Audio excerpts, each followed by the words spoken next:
Okay, so to start with pattern making, I like to start with, if it's a four-legged pattern, I like to start with the neck. And it's always like a scoop because remember we're thinking three-dimensional here. Then work with the body.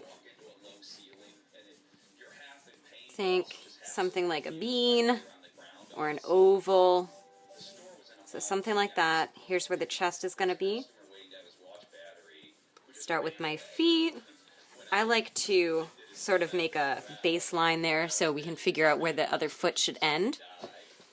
Once I've got my little foot there, make it a little thicker than you think it's got to be because otherwise you're out of luck. So I've got a little tuck in here just to kind of give it a little more dimension. And I'm going to come up with the other leg here. And I like to do a little scoop. If you're referencing animals, go ahead and look at as many pictures as you can. So now I've got my basic body shape here. A lot of animals, it will, if it bows down here, it bows up here too, but sometimes that doesn't translate well to plush making. Now this is going to be relatively flat, so if you want it to have a little more dimension or roundness, you want to add something like a dart. I like to make it sort of like a parentheses, just so you get that maximum kind of bowing motion. Now I'm not going to actually cut that out for mine. So I'm taking my pattern and I'm going to fold it over so I can cut it in two separate pieces. Now you also want to account for seam allowance here, but I'm not doing that because I'm lazy and I'm kind of a let's see how it goes sort of person. Otherwise, I'm kind of starting to account for seam allowance. Cut along that fold, of course, but also folding it like that makes it so that I know that these guys are even.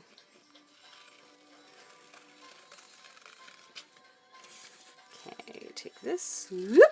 So now I have two pattern pieces here. This is going to be the outer pattern here.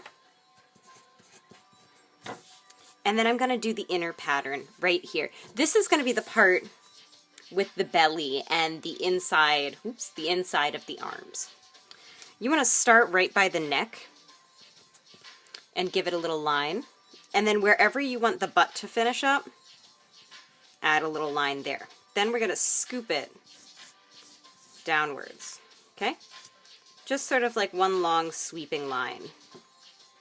Now, right here I have the line. It is very small. That's going to be almost impossible to sew and it's going to suck, but it's going to make sure everything is tucked in really tight.